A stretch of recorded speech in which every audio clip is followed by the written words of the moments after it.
향유옥화, 우리가 잘 아는 사건이지만 이 사건의 의미를 또 이거의 배경에 대한 이야기들을 우리가 조금 살펴보면서 또 함께 은혜 받는 시간 되길 바랍니다. 이 마가복음 14장 그 2절 말씀을 보면, 3절 말씀을 보면 오늘 본문에 예수께서 베다니 나병 환자 시몬의 집에서 식사하실 때에 이렇게 시작을 합니다. 그러니까 예수님께서 나병 환자 10원, 그러니까 지금 나병 환자라는 얘기는 아니에요. 왜냐하면 유대인들은 만약에 나병 환자가 있다, 그러면 이 사람은 격리합니다.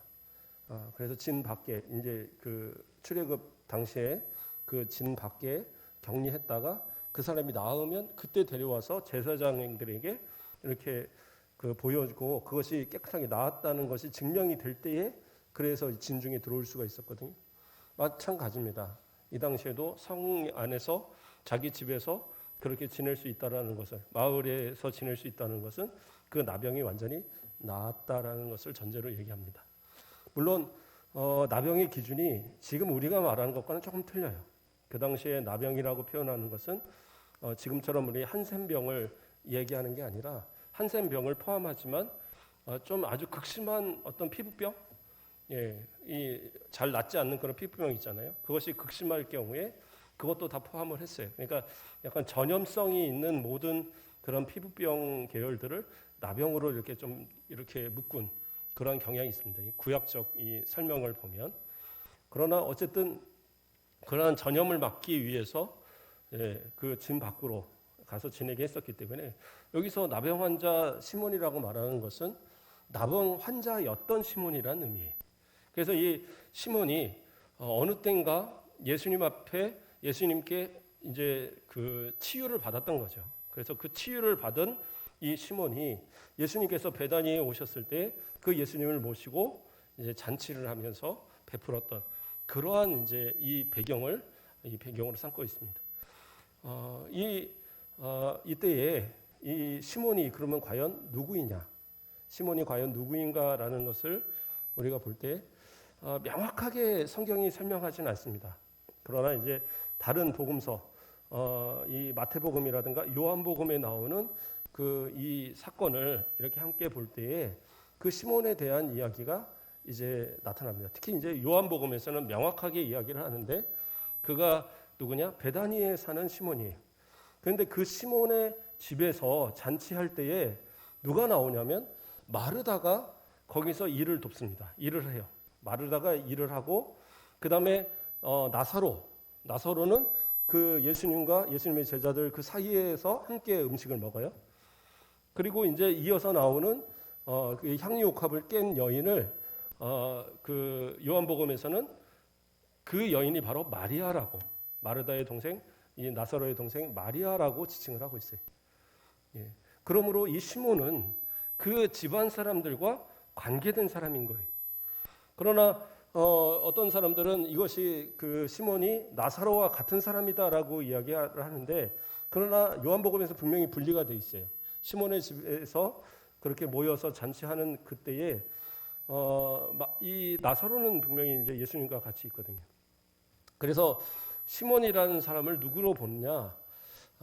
보통은 이 나사로의 아버지가 아닐까. 나사로와 이 마르다, 마리아의 남매의 아버지로 이렇게 보통 봅니다. 또 어떤 학자들은 마르다의 남편으로 보기도 하고요.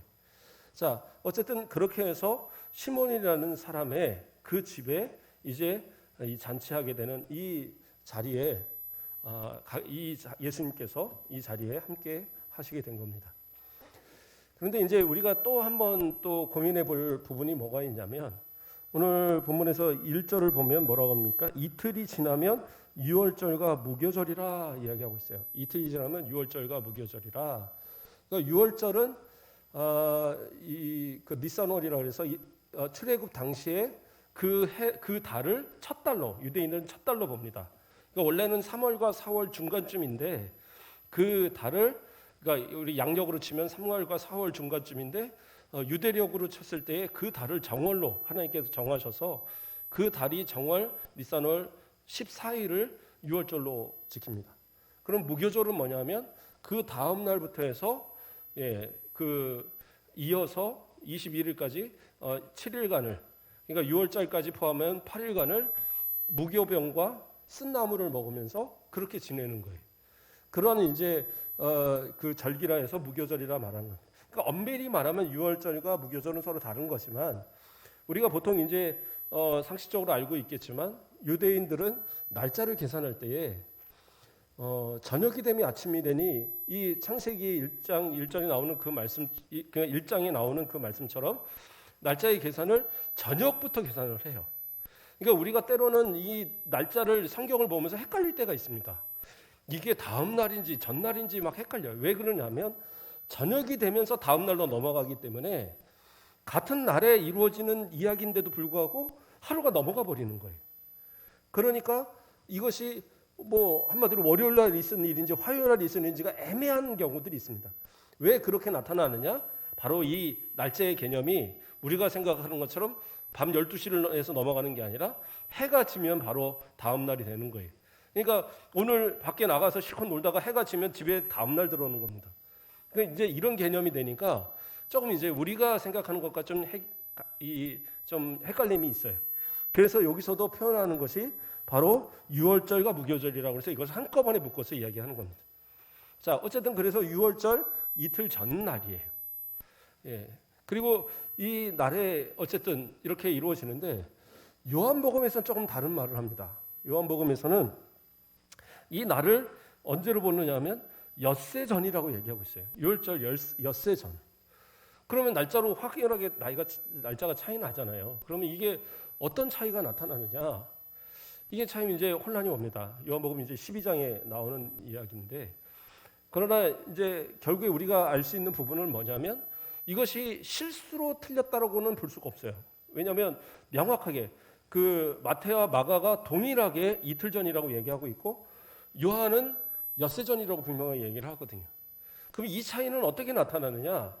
이건 실수가 아니라 의도적으로 누군가가 그 날짜를 정했다라는 거예요. 그러니까 이것을 우리가 오해하기 이제 쉬우니까 얘기를 드리는 게 뭐냐면 성경은 무오하잖아요. 무오한데 날짜가 두 개가 다르다고 그래서 어느 쪽이 그러면 실수했다 이렇게 보면 안 돼요.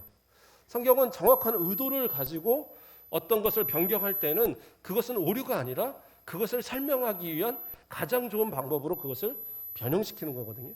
그래서 마태나 마가는 사실은 더 이 중요하게 여긴 것이 뭐냐면 이 예수님의 그 도유 사건, 예수님 여인이 기름을 붓는 이 사건과 더불어서 가룟 유다가 예수님을 팔고 그 팔목을 통하여서 바로 십자가에 그러니까 잡히셔서 십자가를 지는 사건과 바로 연결을 하고자 하는 의도가 있었어요.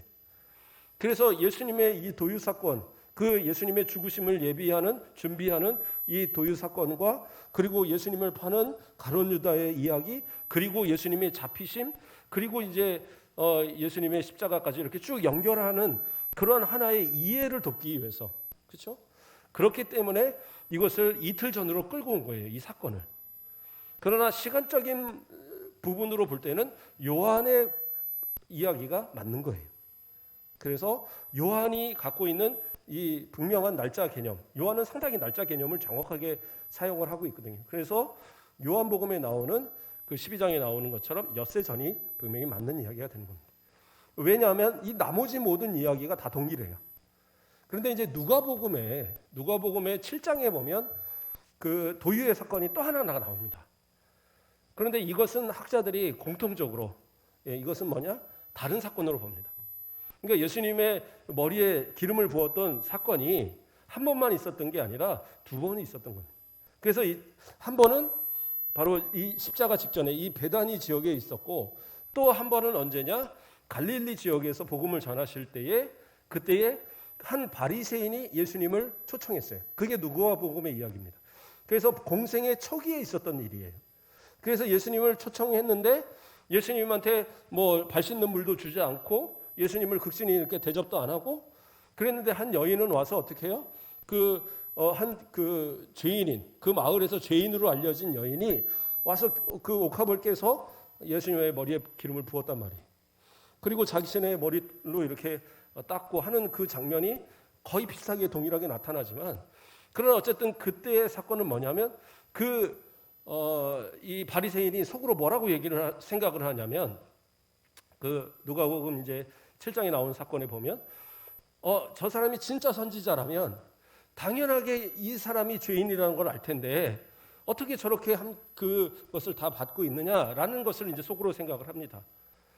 그런 이 배경을 볼 때 전혀 내용이 달라요. 그렇죠? 시몬과 또 이 마리아의 어떤 도유와 이런 내용과 이 바리새인의 이야기는 전혀 다른 얘기입니다.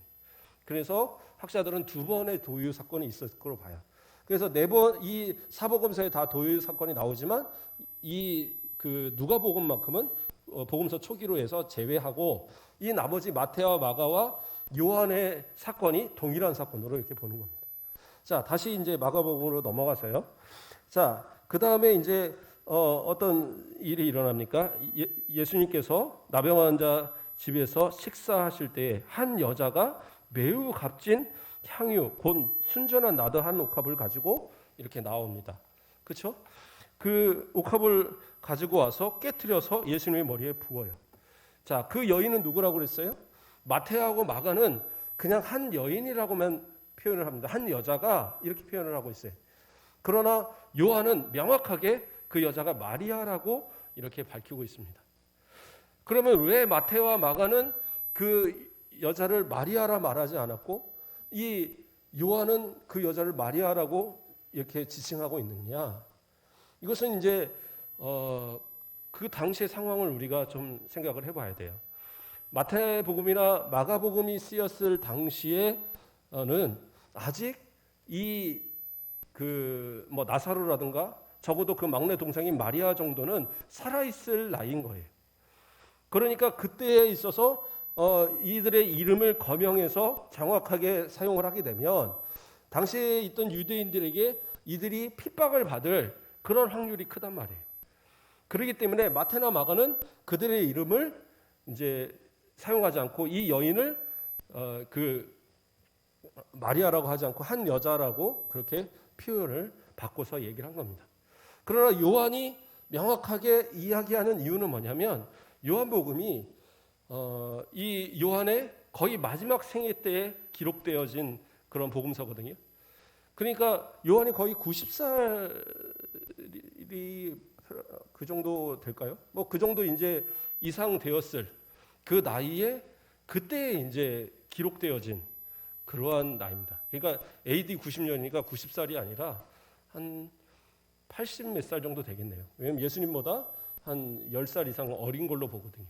그러니까 그 한 AD 90년 이후에 기록되어졌기 때문에 그때는 이미 이 사람들이 다 죽고 난 뒤가 되는 거예요. 그렇기 때문에 이름을 거명했을 거로 그렇게 이제 학자들은 이야기를 하고 있습니다. 자, 어쨌든 그렇게 해서 마리아가 예수님 앞에 기름을 부었는데 이 기름을 부은 이 나드, 그렇죠? 값진 향유, 순전한 나드. 이 나드는 뭐냐하면 이게 이제 어떤 아주 그 향을 아주 잘 나타내는 그런 아주 귀한 향나무의 뿌리에서 추출하는 액이랍니다. 근데 이 나무가 이스라엘에 나는 나무가 아니래요. 이게 히말라야 산지나 아니면 인도 쪽에서 나는 그러한 나무랍니다. 그래서 그 향유를 갖고 간다는 것은 수입산이잖아요. 그러니까 수입을 해서 오는 거기 때문에 뭐 몇 달 뭐를 걸려서 와야 되는 그러한 향유이기 때문에 상당히 비싼 향유인 거예요. 더군다나 여기서는 순전한 나드라고 표현하는 것은 뭐냐면 이 향유가 워낙 비싸니까 이것을 그냥 가지고 통째로 쓰지 못하고 포도주라든가 이런 알코올 성분이 있는 것과 함께 섞어서 그렇게 해서 이제 사용을 했던 거예요. 그랬었는데 이 여인이 예수님께 부었던 이 기름은 완전히 순전한 다른 것이 섞이지 않은 그러한 원액을 보관했던 그러한 거라는 거예요.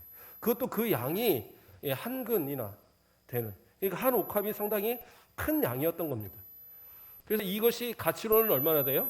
300데나리온이나 되는 그러한 가치였다라고 이제 성경은 얘기하고 있죠. 그래서 이러한 것들을 5절에 보면 이 향유를 300데나리온 이상의 팔아 가라절에게 줄 수 있었겠도다 이렇게 얘기하죠. 그래서 300데나리온의 가치가 있는. 그럼 한 데나리온은 일반 노동자가 하루 임금이니까 안식일을 제외하고 나머지 일을 했다고 한다 치면 1년 동안은 아무것도 안 쓰고 꼬박 모아야지 되는 돈이 300데나리온이에요. 그러니까 1년 동안을 꼬박 모아야 되는 이 300데나리온짜리 이 나들을 그 예수님을 위해서 그 옥합을 깨뜨린다는 건 뭐 이렇게 부셨다는 얘기가 아니라 그 밀봉을 한 거죠. 꼭 위에를 밀봉을 했던 걸 따서 그래서 그걸 다 부어버린 거예요. 그러니까 이렇게 부는 일을 보고 누가요? 이 곳에서는 누구라고 나옵니까? 어떤 사람들이 화를 내며 이렇게 나와요. 그렇죠? 그런데 마태복음에서는 어떤 사람들을 뭐라고 얘기하냐면 제자들이 이렇게 나와요. 근데 요한복음에서는 다 명확하게 한 사람을 찍습니다. 누구를 찍냐 하면 가룟 유다가라고 얘기하고 있어요.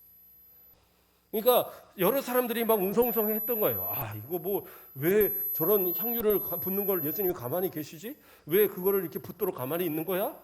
그러고 있는데 제자들도 보니까 예수님 평소에 그러신 분이 아닌데 이거 팔아서 가난한 사람 나눠주라고 하고 하는 그런 분일 텐데 이거 왜 그러실까?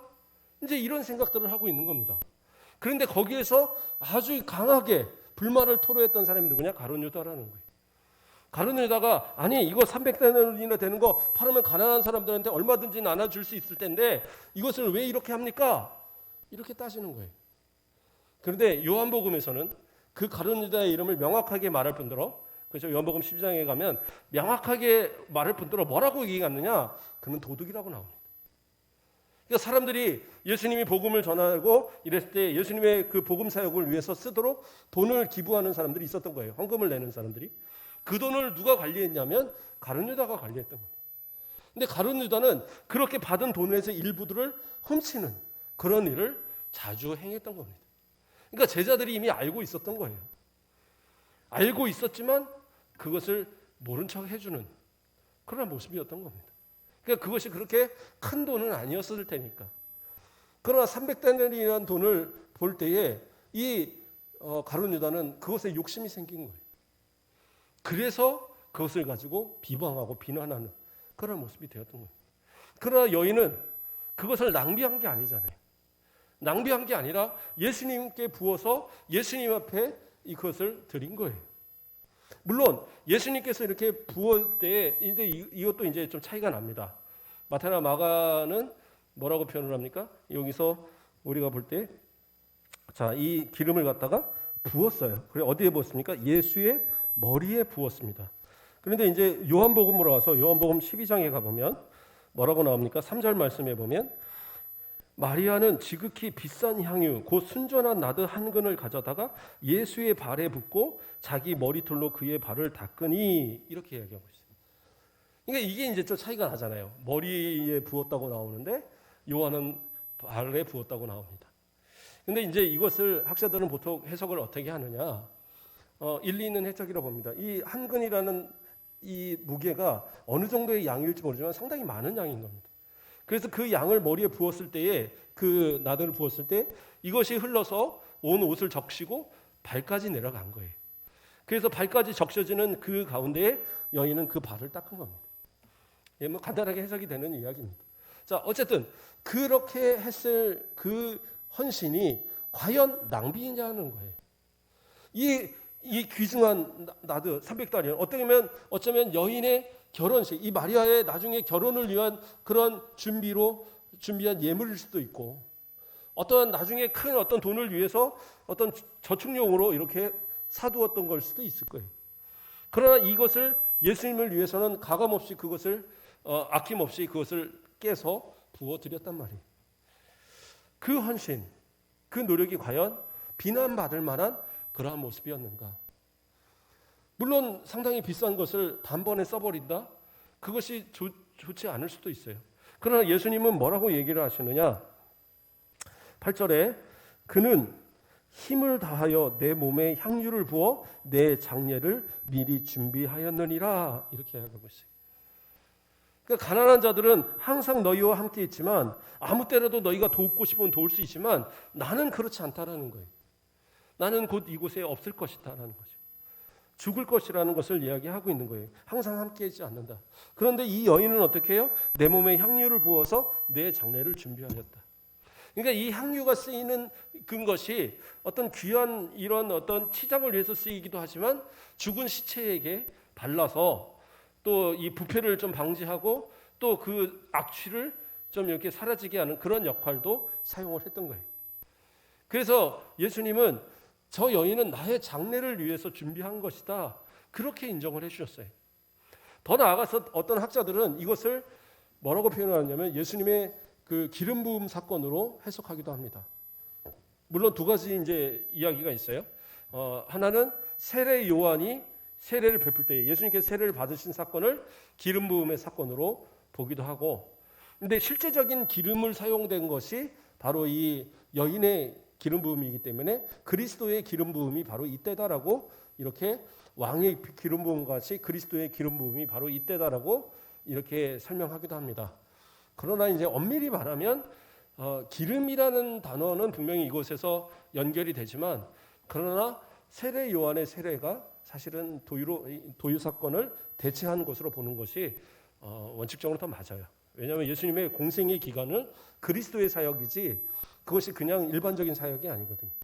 그래서 그리스도의 사역을 시작하기 바로 직전에 예수님께서 세례 요한에게 세례를 받으시고 그리고 이제 이 공생의 사역을 시작하셨기 때문에 그 사건이 그리스도의 기름 부음이 맞습니다. 그러면 이 사건도 또 이제 유출을 하면 이게 보여주는 확실한 어떤 그 기름 부음의 외적인 표현이 될 수도 있지만, 그러나 예수님 그 말씀대로 자신의 장례를 위한 그러한 예수님을 위한 헌신으로 이렇게 이해하는 것이 저는 더 올바른 해석이라고 봅니다. 자, 어쨌든 예수님을 위해서 이러한 헌신, 때로는 그러한 헌신도 필요할 때가 있다라는 거예요. 예. 저도 예전에 뭐 얼마 안 되지만 하여튼 제 통장에 들어있는 걸 전부 이제 다 해서 이제 우리 가족 이름으로 해서 전에 있던 곳에서 건축 원금을 한 적이 있어요. 얼마 되지는 않습니다. 얼마 되지는 않는데 저희로서는 통장에 있는 거 다 끊어낸 거였어요. 예, 적금 주택 적금 부었던 거 깨갖고 갖다 드린 거니까. 그랬을 때 담임 목사님이 그걸 이제 안 받겠다고 그러시더라고요. 그 목사 형편을 뻔히 아는데 이걸 왜 갖고 오냐고. 다른 사람들 다 하고 다 할 수 있는데 충분하니까 뭐 정 목사 안 해도 돼. 그런데 이제 제가 딱 그 말했어요. 우리 아이들을 위해서 제가 기도하는 것을 우리 아이들의 이름으로 드리는 겁니다. 그러니까 목사님이 알겠다고 그러고 받으시더라고요. 근데 제가 뭐 헌금을 드린 얘기를 하는 게 아니라 때로는 그 마음에 감동을 주시면 해야 될 때가 있는 거예요. 그렇죠? 교회를 위한 헌신, 예, 어떤 때로는 어떤 것을 목적을 위한 헌신을 드릴 때에 그것이 내게 주시는 마음이 분명히 있을 때가 있거든요. 근데 뭐 누군가는 얘기할 수 있어요. 아유 뭐 교회에다 헌금해야지만 그것이 꼭 헌신인가? 가난한 사람들 도와줄 수도 있고 뭐 가족들 도와줄 수도 있고 친척들 도와줄 수도 얼마나 도울 때가 많은데 교회에다 꼭 헌신을 해야 돼라고 말을 할 수 있을 거예요. 그러나 우리가 항상 교회에다 그렇게 드리는 건 아니잖아요. 그렇지 않나요? 특별히 우리 교회 같이 무슨 특별한 뭔가를 이렇게 이벤트를 만들지 않는 그러한 상황에서는 더더욱 없잖아요. 예, 때로는 건축을 한다든가 때로는 교회에 뭐 특별한 뭔가를 만든다든가 뭔가를 세운다든가 이런 때에 보통은 이제 작정헌금을 합니다. 물론 이제 작정헌금 외에도 평소에도 내 마음에 동할 수가 있어요. 아, 주님을 위해서 뭔가를 좀 하고 싶은 마음이 들 때에 그랬을 때에 그것을 드리는 것을 그것은 올바른 것이라고 저는 봅니다. 목회자도 너무 지나친 것은 거부하는 게 맞죠. 뭐 우리 권사님들이 갑자기 마음에 동했다고 제가 제 전 재산을 다 팔아서 교회 바치겠습니다. 이러면 안 된다고 해야죠. 아직도 살 날이 많으시고 가족들의 동의가 다 있고 다 해야 되는 거지 내 마음대로 내 거라고 내 마음대로 할 수 있는 건 아니잖아요. 그러니까 그런 지나친 것에 있어서 분명히 거부할 수 있어야 되지만 그러나 그가 진심을 다해서 하나님 앞에 헌신하는 마음으로 뭔가를 드리려고 할 때는 목회자도 때로는 그것을 받을 수밖에 없을 때도 있는 거예요. 기도하면서 그것을 받아서 교회를 위해서 헌신하도록 이렇게 해드리는 것도 목회자의 또한 이제 하나의 어떤 모습일 것 같아요. 그런데 헌신하는 모습들을 보면 저도 이제 여러 교회를 있다 보니까 아주 부유해서 부자라서 헌신하는 게 아니더라고요. 가난한데 정말 내가 할 수 있는 최고의 것으로 하나님 앞에 드리고자 예, 심지어는 건축할 때 어떤 분들은 전세를 이 작은 집으로 옮겨가면서까지 하는 분도 있었어요. 정말 눈물 나더라고요. 저도 그런 거 보면서. 그런 어떤 마음의 헌신이 있을 때에 그러한 부분들을 어떻게 보면 하나님 기뻐 보시겠죠. 그러나 이제 어떤 분들은 많이 합니다. 많이 하지만 그러나 그가 가진 재산이나 그가 가진 어떤 것으로 비교하면 그냥 뭐 작은 생색만 낸 경우도 있어요. 그렇다고 해서 그런 분들을 또 비난할 이유도 아닙니다. 그건 믿음의 분량이니까. 그러나 이제 중요한 건 뭐냐면 누군가 그런 헌신을 할 때에 내가 그 헌신에 동참하지 못한다고 해서 그런 사람을 또 비난해서도 안 돼요. 그런 사람들이 있거든요. 아니 뭐 자기나 잘 먹고 잘 살지 꼭 저런 걸 해갖고 다른 사람들 부담을 주냐 막 이런 경우도 있어요. 그럴 필요가 없어요. 내가 하지 못하면 그냥 못하는 것도 내 믿음의 상태예요. 그렇다고 해서 믿음이 없다라는 건 아니에요. 형편이 안 되는데 어떡하겠어요. 그것은 또 본인이 하나님 앞에 기도하며 다른 것으로도 헌신할 수 있는 거잖아요. 봉사로도 할 수 있고 기도로도 할 수 있고 할 수 있는 부분이 많아요. 그러나 누군가의 헌신을 비난해서는 안 돼요. 여기서는 어떻게 합니까? 예수님을 위한 이 헌신을 비난했어요, 사람들이. 근데 그 비난이 순수한 목적이었느냐? 아니었다라는 거죠. 가룟 유다는 그것이 결국에는 자신의 이득을 저거를 이 자신이 맡고 있는 이 돈꾀에 들어오는 순간 내가 얼마든지 그것을 빼서 내 걸로 만들 수 있는데 이것을 놓쳤구나 하는 그 아쉬움 때문에 그것으로 인해서 분노했던 모습이 가룟 유다의 모습이었고 그와 함께 동조했던 것이 제자들의 모습이었고 그 분위기에 휩쓸린 것이 그 주위의 사람들의 모습이었다는 거예요. 그러나 예수님은 명확하게 그 여인은 자신을 위해서 헌신한 것이라는 것을 인정하고 그것을 받아주셨고 더 나아가서 뭐라고 그래요? 내가 9절 말씀에 14장 마가복음 14장 9절 말씀에 내가 진실로 너희에게 이르노니 온 천하에 어디서든지 복음이 전파되는 곳에는 이 여자가 행한 일도 말하여 그를 기억하리라 이렇게 말씀하고 계세요. 이 여인의 헌신 예수님의 십자가를 앞두고 예수님의 죽으심을 준비한 유일한 여인이었어요. 누구도 예수님의 십자가를 준비한 사람이 없었지만 이 여인만큼은 예수님을 위한 헌신이 있었다라는 거죠. 그들을 비난했던 누구도 예수님의 편에 서지 않았고 제자들도 도망갔고 베드로는 예수님을 부인했고 가룟 유다는 예수님을 팔아먹었어요. 그러나 이 여인의 헌신만큼은 예수님을 위한 이 유일한 헌신이 되었다는 거죠. 그러니까 그렇기 때문에 예수님의 복음이 예수님이 전해지는 모든 곳에서 이 여인의 헌신은 기억되어져야 된다라고 예수님은 이야기하고 있는 겁니다. 자, 이야기를 좀 더 이어가 보겠습니다. 자, 그렇게 하고 10절에 이어진 말씀입니다. 뭐라고 나옵니까? 12 중에 하나인 가룟 유다가 예수를 넘겨주려고 대제사장들에게 가매 그들이 듣고 기뻐하며 돈을 주기로 약속하니 유다가 예수를 어떻게 넘겨줄까 하고 그 기회를 찾더라. 이 말씀은 상당히 중요한 이야기입니다.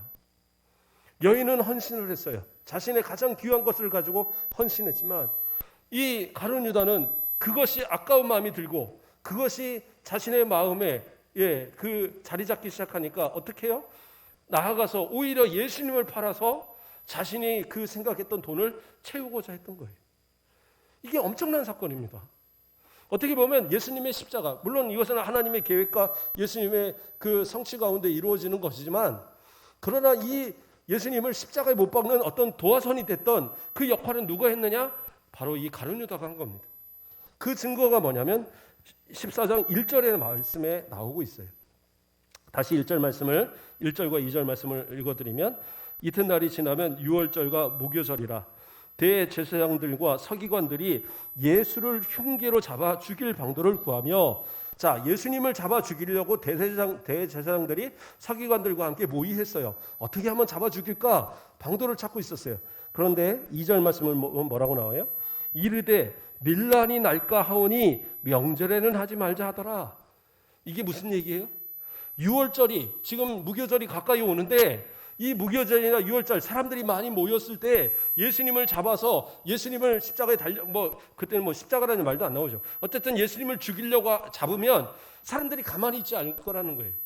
왜? 예수님을 그 그리스도로 알고 예수님을 메시아로 그 칭송하며 호산나 다윗의 자손이여 외쳤던 그들이 과연 대제사장들과 이 서기관들이 예수님을 잡아 죽는 데 넘기려고 하는 것을 보고 가만히 있겠냐라는 거예요.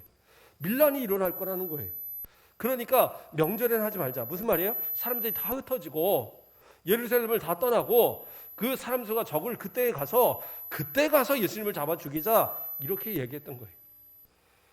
그랬는데 누가? 가룟 유다가, 예수님의 3년 동안 쫓아다녔던 이 가룟 유다, 이 사도 가룟 유다가 예수님 앞에 예수님이 그렇게 여인의 허비하는 모습들을 칭찬하는 모습을 보고 화가 나서, 이러다가는 뭐 나 예수님 따라다니면 별 볼 일 없겠다, 예수님 팔아서 한몫 챙겨야지 하고 대제사장들을 찾아가서 자기가 내가 아무도 없을 때에 예수님을 잡아갈 수 있도록, 사람들이 없는 시간에 예수님을 잡아갈 수 있도록 내가 분위기를 만들고, 그리고 그 기회를 타서 연락을 할 테니까 그때 와서 잡아가시오 하고 누가 얘기했어요? 가룟 유다가 얘기를 했어요.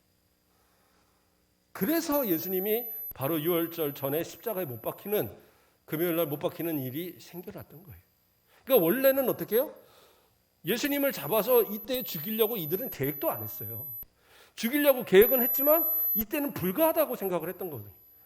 불가하다고 했던 것을 누가? 가룟 유다가 그것을 실행하게 만들었다. 그러니까 예수님의 어떤 십자가, 이 사건은 분명한 하나님의 계획 가운데 있었던 거지만, 그러나 인간의 죄에 대한 개념에서 볼 때는 가룟 유다는 예수님을 십자가에 못 박도록 가장 큰 원인을 제공한 아주 큰 죄를 범하게 되었던 거예요. 그것이 무엇으로부터 시작됐어요? 돈에 대한, 그 물질에 대한 탐심으로 시작해서 그것이 결국엔 다른 사람의 헌신을 시기하고 질투하는 가운데 결국엔 자기가 어떻게 해요?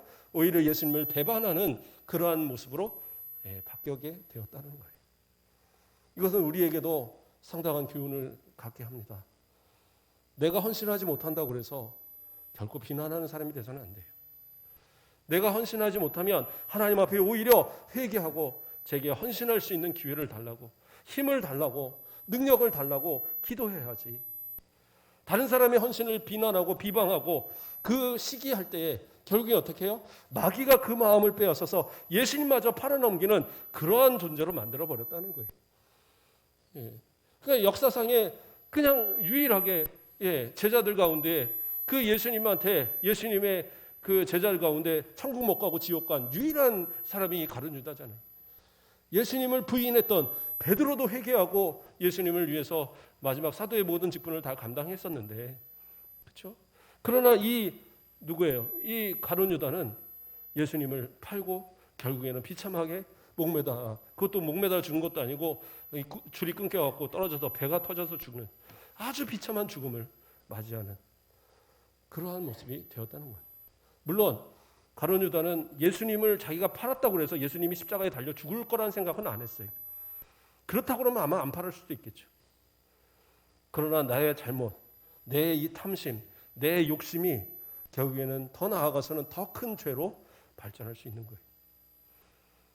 오늘 이 예수님의 도유 사건, 여인은 가장 큰 헌신, 자신의 가장 귀한 것을 들여서 예수님의 십자가를 예배하고 준비한 그러한 여인. 그가 알아서가 아니라 그가 헌신된 마음을 실행했을 때에 그러한 큰 역사를 이룬 거예요.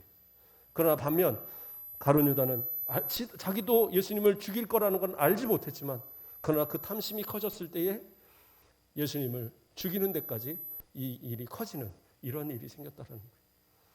그 시작은 어떻게 보면 우리의 마음 가운데 주시는 마음에 어떻게 우리가 반응하느냐, 예수님이 하나님께서 허락하시는, 성령께서 허락하시는 헌신의 마음에 내가 반응하느냐, 아니면 사단 마귀가 주는 탐심의 마음에 반응하느냐, 그것을 통해서 우리는 어떠한 결과를 나타낼지 성경은 분명 우리에게 보여주고 있다는 사실.